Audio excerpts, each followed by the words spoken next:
Andhra Pradesh assembly ఎన్నికల వేళ ఉత్కంఠ రేపుతున్న అంశం ఇది. రామ్ గోపాల్ వర్మ తెరకెక్కించిన వ్యూహం సినిమాకు తెలంగాణ హైకోర్టు క్లియరెన్స్ ఇస్తుందా లేదా? నారా లోకేష్ వేసిన పిటిషన్పై హైకోర్టులో విచారణ జరిగింది. స్టే ఇచ్చేందుకు న్యాయస్థానం నిరాకరించింది. తదుపరి విచారణ ఎల్లుండికి వాయిదా పడింది.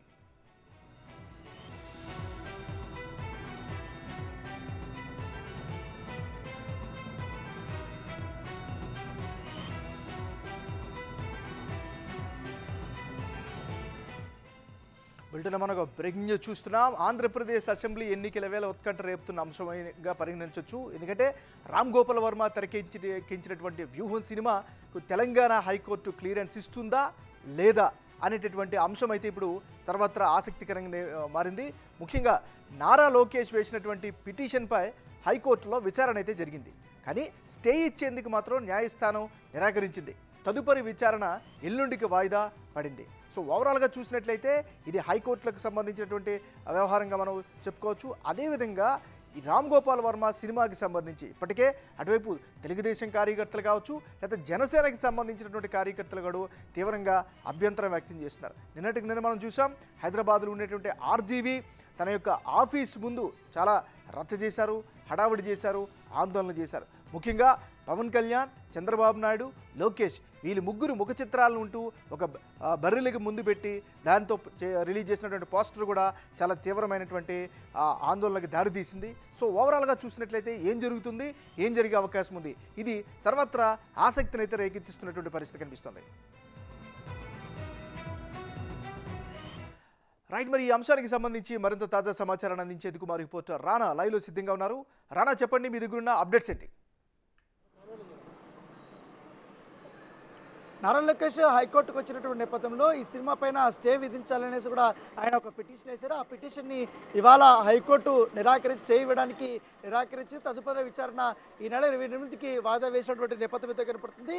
అయితే తన వాదనలో అనేక అంశాలను కూడా ఈరోజు ఆయన పొందుపరిచినటువంటి నేపథ్యం అయితే కనపడుతుంది.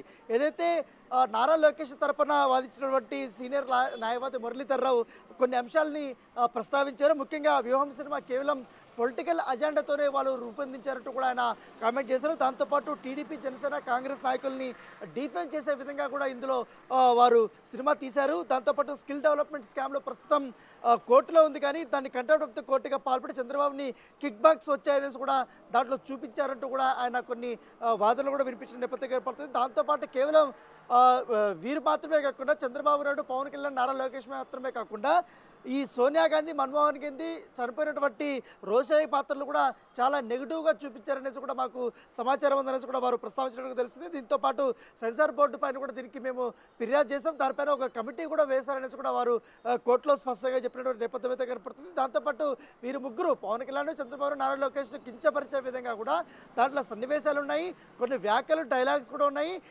మనిషి పోలినటువంటి పాత్ర పోలినటువంటి పాత్రని క్రియేట్ చేసి వారు పెట్టారంటూ కూడా సోషల్ మీడియాలో పెద్ద వైరల్ అవుతున్నాయి. వాటిపైన కూడా మేము ఫిర్యాదు చేస్తామని కూడా చెప్పడం జరిగింది. దాంతోపాటు ఏపీ ముఖ్యమంత్రి జగన్మోహన్ రెడ్డికి చాలా అనుకూలంగా ఈ యొక్క సినిమా తీశారంటూ కూడా వారు ఈ యొక్క అంశాన్ని కూడా ప్రస్తావించారు. ఈ చిత్రానికి సెన్సార్ బోర్డు ఇచ్చిన సర్టిఫికెట్ కూడా రద్దు చేయాలని కూడా హైకోర్టుని వారు కోరిన నేపథ్యం ఏర్పడుతుంది. దాంతోపాటు ఈ త్వరలో ఏపీ ఎలక్షన్స్ కూడా జరగబోతున్నాయి కాబట్టి ఈ సినిమా ప్రభావం అనేది చాలా స్పష్టంగా దాని మీద పడే అవకాశం ఉంది అనేది కూడా వారు ప్రస్తావించిన నేపథ్యం ఏర్పడుతుంది. దాంతోపాటు ఈ ఫ్రీడమ్ ఆఫ్ ఎక్స్ప్రెషన్ పేరుతో డిఫేమ్ పాల్పడడం అనేది సరికాదంటూ కూడా వారు చెప్పిన నేపథ్యం ఏర్పడుతుంది. దానికి కూడా ఒక హద్దు ఉంటుంది. వ్యూహం సినిమాకి కూడా ప్రొడ్యూసర్ కూడా ఉన్నది, ఆయన కూడా రామదూత క్రియేషన్స్, ఆయన వైసీపీకి సంబంధించినటువంటి నేత, పైగా ప్రొడ్యూసర్కి సంబంధించిన అడ్రస్ కూడా వైసీపీ పార్టీకి చెందిన కార్యాలయంగానే ఉందంటూ కూడా వారు ఈ అంశాన్ని ప్రస్తావించిన నేపథ్యం అయితే కనపడుతుంది. దాంతోపాటు మొన్న జరిగినటువంటి ప్రీ రిలీజ్ ఫంక్షన్లో కూడా నాకు చంద్రబాబు నాయుడు కానీ, పవన్ కళ్యాణ్ కానీ, అలాగే నారా లోకేష్ అంటే పడదు అంటూ కూడా, వారంటే నాకు ఇష్టం ఉండదంటూ కూడా ఆర్జీవీ బహిరంగానే ఈ వ్యాఖ్యలు చేశారంటూ కూడా ఆ అంశాన్ని కూడా కోర్టు ముందు ప్రస్తావించినట్టు నేపథ్యం ఏర్పడుతుంది. దాంతోపాటు ఈ సినిమా ఫంక్షన్కి వచ్చిన వారందరూ కూడా కేవలం వైసీపీకి చెందినటువంటి మంత్రులే హాజరయ్యారంటూ కూడా ఆయన ప్రస్తావించారు. ఈ సినిమా ట్రైలర్ సాంగ్లు పెన్ డ్రైవ్లో కోర్టుకి సమర్పించారు. మొత్తం పూర్తిగా అంటే ఎక్కడైతే నెగిటివ్గా ఉన్నాయంటే ఆ సీన్లంతా కూడా వారికి రిలీజ్ చేసినటువంటి సీన్లన్నీ కూడా పెన్ డ్రైవ్ ద్వారా కూడా జడ్జి ముందు వారు సమర్పించారు. దీంతో పూర్తిగా ఇటువైపు అటువైపు వాదన విన్న తర్వాత ఇప్పుడున్నటువంటి పరిస్థితుల్లో స్టే విధించడం కష్టం కాబట్టి ఈ నెల 28వ తారీఖు మరొకసారి విచారణ చేద్దామంటూ కూడా కోర్టు ఈ యొక్క కేసును వాయిదా వేసినటువంటి నేపథ్యం ఏర్పడుతుందేమన్నారు. Right, thank you Rana updates అందించినందుకు.